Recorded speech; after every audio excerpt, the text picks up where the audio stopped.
Peroorkada വ്യാജമാലമോഷണ case Thiruvananthapuram ജില്ലാ crime branch അന്വേഷിക്കും. Crime branch ACP Biju കുമാറിനാണ് അന്വേഷണ ചുമതല. SC/ST കമ്മീഷന്റെ ഉത്തരവിനെ തുടർന്നാണ് ബിന്ദുവിന്റെ പരാതിയിൽ കേസെടുത്തത്. റിനു ശ്രീധർ വിവരങ്ങളുമായി ചേരുന്നുണ്ട് തിരുവനന്തപുരത്ത് നിന്ന്. റിനു, വിശദാംശങ്ങൾ. റിനു. രജിത്ത്, വീട്ടുവേല ചെയ്ത് ജീവിക്കുന്ന പനയമുട്ട സ്വദേശി ബിന്ദു മാല മോഷ്ടിച്ചു എന്ന് പറഞ്ഞ വീട്ടുടമസ്ഥനായിട്ടുള്ള ഓമന ഡാനിയലും മകളുമാണ് പേരൂർക്കട പോലീസ് സ്റ്റേഷനിൽ പരാതി നൽകിയിരുന്നത്. തുടർന്ന് വലിയ കൊടിയ പീഡനം പോലീസിൽ നിന്ന് ഏൽക്കേണ്ടി വരികയും ചെയ്തു.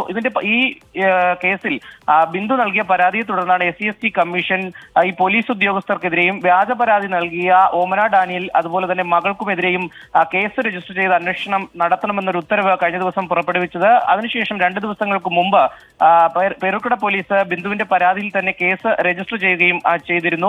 SC/ST അട്രോസിറ്റി ആക്ട് നിലനിൽക്കുന്ന സാഹചര്യത്തിൽ കണ്ടോൺമെന്റ് ACPക്കാണ് അന്വേഷണം നൽകിയത്. പക്ഷേ അദ്ദേഹം ഒരു റിക്വസ്റ്റ് നൽകുന്ന ഒരു സാഹചര്യം ഉണ്ടായി. കാരണം അദ്ദേഹത്തിന്റെ അണ്ടറിൽ വരുന്ന ഒരു പോലീസ് സ്റ്റേഷനാണ് പേരൂർക്കട.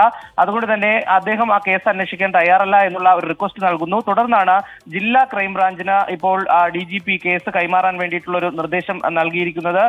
തിരുവനന്തപുരം ജില്ലാ ക്രൈംബ്രാഞ്ച് ACP ആയിട്ടുള്ള ബിജു കുമാറിന് അന്വേഷണ ചുമതല നൽകിക്കൊണ്ട് കേസ് കൈമാറിയിട്ടുണ്ട് എന്നുള്ളതാണ്. എന്തായാലും മനുഷ്യാവകാശ കമ്മീഷന്റെ നിർദ്ദേശത്തെ തുടർന്ന് അല്ലെങ്കിൽ ഉത്തരവിനെ തുടർന്ന് ജില്ലയ്ക്ക് പുറത്തുള്ള ഒരു ക്രൈംബ്രാഞ്ച് ഉദ്യോഗസ്ഥനും ഈ കേസ് അന്വേഷിക്കുന്നുണ്ട്. DYSP പത്തനംതിട്ട ക്രൈംബ്രാഞ്ച് DYSP ആണ്. ആ റിപ്പോർട്ട് ഈ ആഴ്ച തന്നെ നൽകാനിരിക്കുന്ന സാഹചര്യത്തിൽ കൂടിയാണ് ഈ പേരൂർക്കട വ്യാജ മാലമോഷണ കേസ് ജില്ലാ ക്രൈംബ്രാഞ്ച് തിരുവനന്തപുരം ജില്ലാ ക്രൈംബ്രാഞ്ച് കൂടി അന്വേഷിക്കുന്നത്. എന്തായാലും SC/ST കമ്മീഷൻ ഉത്തരവ് നൽകിയതിനെ തുടർന്നാണ് ഈ SI പ്രസാദ് അതുപോലെ തന്നെ ASI ആയിട്ടുള്ള പ്രസന്നൻ, പരാതിക്കാരി വ്യാജ പരാതി നൽകിയ ഓമന ഡാനിയൽ, മകൾ നിഷ എന്നിവർക്കെതിരെ ഇപ്പോൾ ക്രൈംബ്രാഞ്ച് അന്വേഷണം ആരംഭിച്ചിരിക്കുന്നത്. റിജിത്ത.